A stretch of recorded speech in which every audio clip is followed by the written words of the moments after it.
أعوذ بالله من الشيطان اللعين الرجيم. بسم الله الرحمن الرحيم. الحمد لله رب العالمين، الصلاة والسلام على رسوله الكريم وآله الطيبين الطاهرين المعصومين، أما بعد. فقال رسول الله صلى الله عليه وآله وسلم: ما من شيء أحب إلى الله من أن يسأل ويطلب مما عنده. حاضرین ناظرین، السلام علیکم ورحمۃ اللہ وبرکاتہ۔ حضرت امام محمد باقر علیہ السلام نے اپنے جد بزرگوار حضرت رسول خدا صلی اللہ علیہ وآلہ وسلم سے روایت فرمائی ہے کہ حضرت رسول خدا صلی اللہ علیہ وآلہ وسلم سے سوال کیا گیا: ای العبادت افضل؟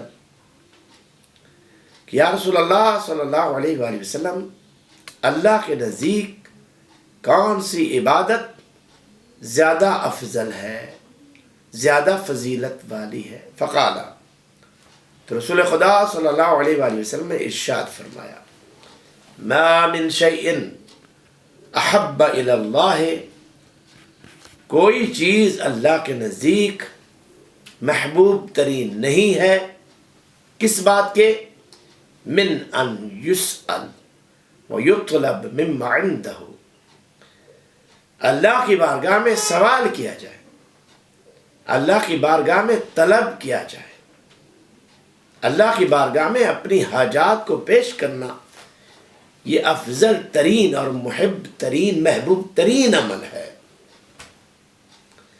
اور آگے فرمایا: وما احد ابغض الى اللہ عز وجل ممن یستکبر عن عبادتہ ولا یسأل مما عنده۔ صاحب مکارم اخلاق نے اس حدیث کو نقل فرمایا اور فرماتے ہیں کہ اللہ کے نزدیک سب سے مبغوض ترین شخص وہ ہے جو عبادت میں تکبر کرتا ہے۔ اور یہاں تکبر سے مراد کیا ہے؟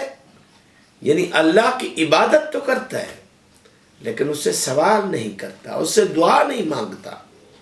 اور معصومین علیہ السلام سے یہ حدیث کئی مقامات پر وارد ہوئی ہے کہ جو شخص نماز پڑھتا ہے اور اللہ کی بارگاہ میں دعا نہیں مانگتا، ایسے ہی نماز پڑھ کے رخصت ہو جاتا ہے، تو مسجد سے باہر نکلنے سے پہلے اللہ کے ملائکہ اس کی عبادت اس کے منہ پہ مار دیتے ہیں۔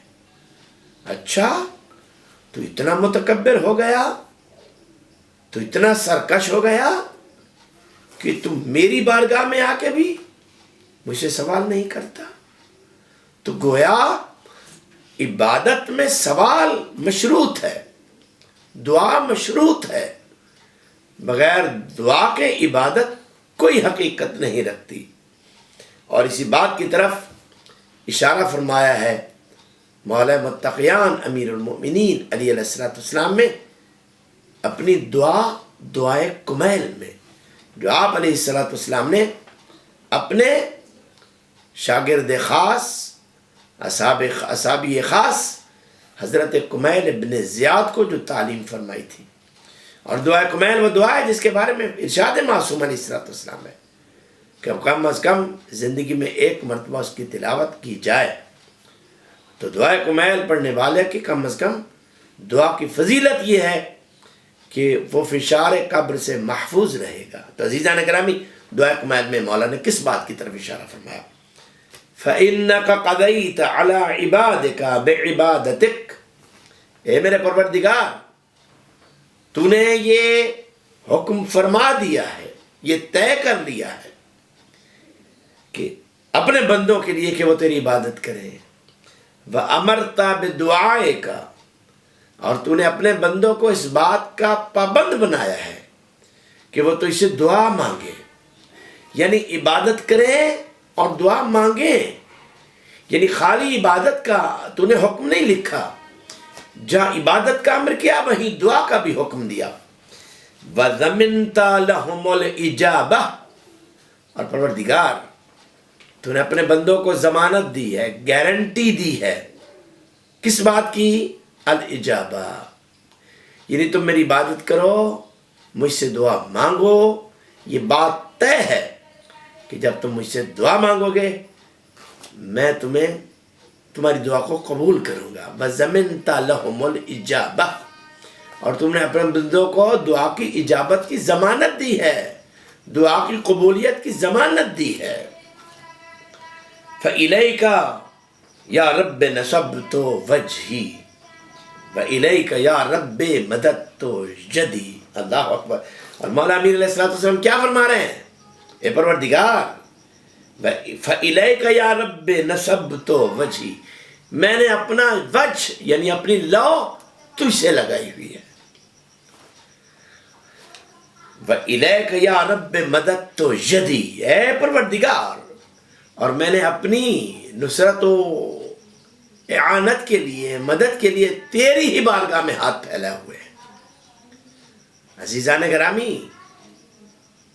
دعا قبولیت کی حد تک اس وقت تک نہیں پہنچتی جب تک کہ میں نے پچھلی ویڈیوز میں بھی آپ کی خدمت میں عرض کیا تھا کہ اس کی بڑائی کو تسلیم کیا جائے، اپنی کمزوری اور بے مائگی کا اعتراف کیا جائے، تو پھر دعا کا لطف آتا ہے. عزیزان گرامی، ہمیں یہ سبق دیا گیا ہے، یہ درس ملتا ہے فرامین اہل بیت علیہ السلام سے کہ ہم اپنے پروردگار کی بارگاہ میں دعا مانگیں، الہ و زاری کے ساتھ دعا مانگیں، گڑ گڑا کے دعا مانگیں. اور یہ بھی فرمان معصوم علیہ السلام ہے کہ اگر دعا کی حالت میں آنکھیں تر ہو جائیں، آنکھوں سے آنسو ٹپک آئیں، تو آپ کو تسلی ہو جانی چاہیے کہ یہ دعا انشاءاللہ بہت جلد قبول ہونے والی ہے اور وہ حاجت آپ کی جلد از جلد بڑھانے والی ہے.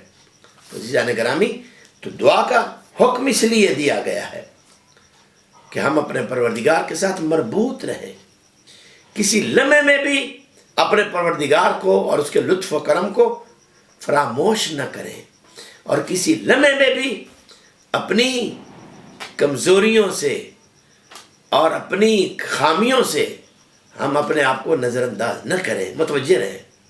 تو عزیزان گرامی، میری دعا ہے کہ اللہ تعالیٰ بحق محمد و اہل بیت محمد علیہ السلام ہمیں اپنے پروردگار کی بارگاہ میں صحیح معنوں میں دل کے ساتھ، خشوع و خضوع کے ساتھ دعا مانگنے کی توفیق عطا فرمائے. السلام علیکم ورحمۃ اللہ وبرکاتہ.